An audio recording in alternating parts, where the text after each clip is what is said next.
महाराज, जब वो मदारी राम अपने वानर दल को लेकर अपने झूठे बल की डुगडुगी बजाता हुआ सागर के उस पार पहुंचा था, उसी समय मैं उसे रौंद कर सागर की रेत में मिला देता।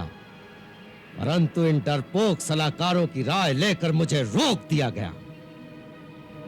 और अब जो जो उनके कदम बढ़ते जा रहे हैं, लंका के नागरिकों में आतंक छा रहा है।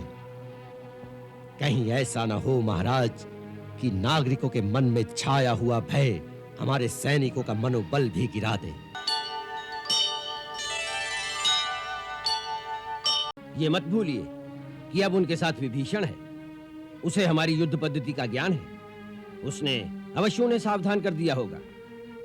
विभीषण, विभीषण कुलद्रोही! मेरी इच्छा तो उस समय भी यही थी कि उसे बंदी बनाकर कारागार में डाल दिया जाए। वत्स, उससे हमारी असुर जात में ही आपस में मतभेद होने की आशंका थी। हमारे अपने अंदर ही दो दल बन जाते। अब संसार उसे कुलद्रोही, घर का भेदी कहकर दोषी मानेगा।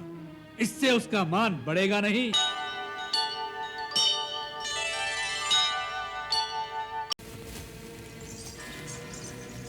मंथरा,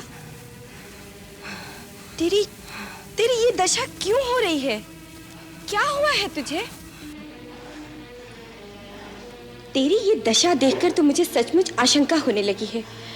राम तीनों भाइयों सहित और महाराज कुशल से तो है ना? सब कुशल से है, तुम्हारी ही कुशल नहीं दिखाई देती।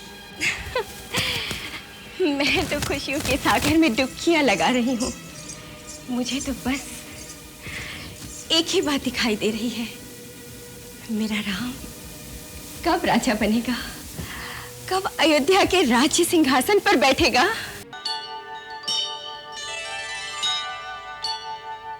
मेरा तो यह अनुमान है, उन्हें देवलोक से दैवी सहायता प्राप्त हो रही है, या स्वयं देवता लोग वानर रूप धारण करके राम के पीछे आ गए हैं। अन्यथा मानव के लिए यह असंभव था। देवलोक, देवी सहायता, तुम किसके सामने देवताओं का हौवा खड़ा कर रहे हो? जो मुख में तिनका दबाए मेघनाथ का जयघोष करते हुए लंका तक घिसटते चले आए, जो खुद अपनी रक्षा नहीं कर पाए, वो हारे हुए देवता किस बल पे लंकेश से टक्कर लेंगे? बेटे, हारा हुआ सिपाही चोट खाए नाग के समान भयानक हो जाता है। अवसर मिलते ही उसी प्रकार उमड़ पड़ता है, जैसे भाटे में पीछे हटी सागर की लहरें फिर जवार बनकर उबल पड़ती है।